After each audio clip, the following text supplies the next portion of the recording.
Za je glasovalo 80 poslancev in 9 je glasovalo proti.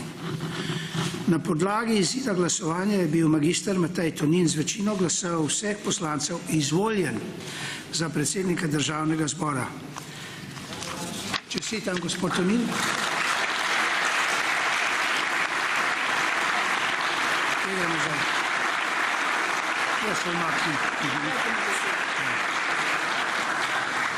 Na tej točki se jaz poslavljam z tega stola.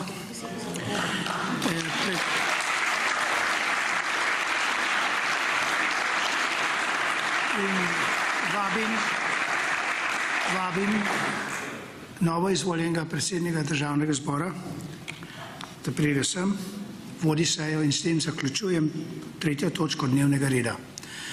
Hvala na pomoči in potrpljenju, ki ste ga imeli z menoj in se vidimo kmalu, na delu. Hvala.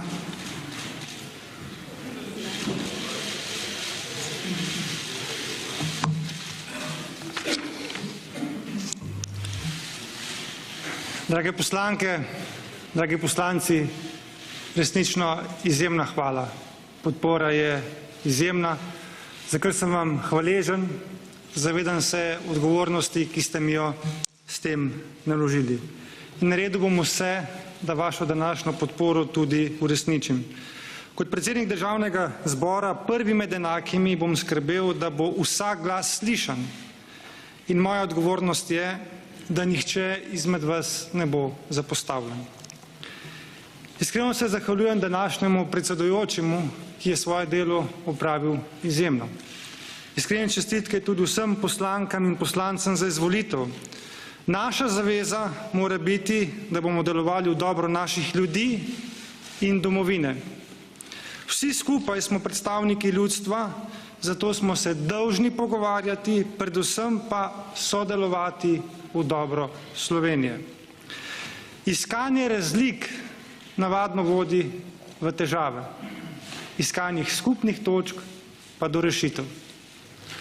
Današnjo izvolitev za predsednika Državnega zbora razumem kot prvi korak k stabilizaciji slovenskega političnega prostora.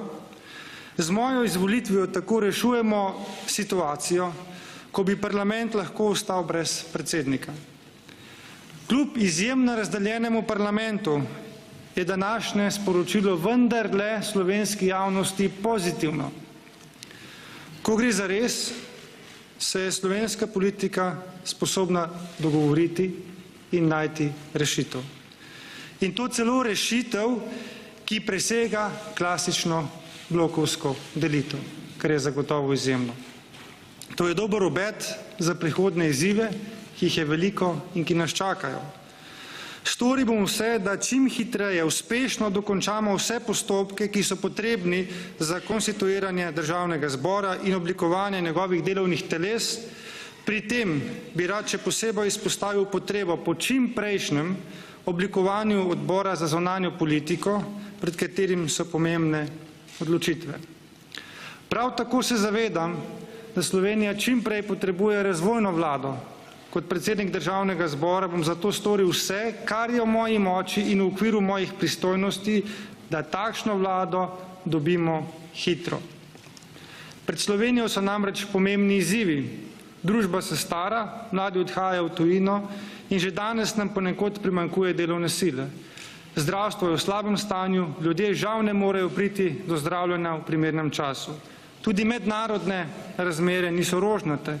Evropska unija se sooča z zahtevnimi varnostnimi vprašanji v bližnji in daljni soseščini. Vse pogostejše so tudi razlike in neskladja med stališči posameznih držav članic. Kažejo se tudi znaki ohlajanja evropskega gospodarstva, na kar se moramo kot država pravočasno pripraviti. Če želimo te izzive uspešno premagati, mora Slovenija zadihati z obema pljučnima kriloma, z levim in z desnim. Ob koncu naj dodam še, da moja današnja izvolitev ne bo ovira prihodnji koaliciji. Danes namreč še ne vemo, kakšna bo koalicija. Ko pa bo nova koalicija znana in oblikovana tudi nova vlada, sem se z mesta predsednika Državnega zbora pripravljen umakniti. Vsem želim, da bi svoje poslanstvo čim bolje opravili in da bi Sloveniji in Slovencem zagotovili prihodnost, na katero bomo vsi ponosni. Bog živi Slovenijo.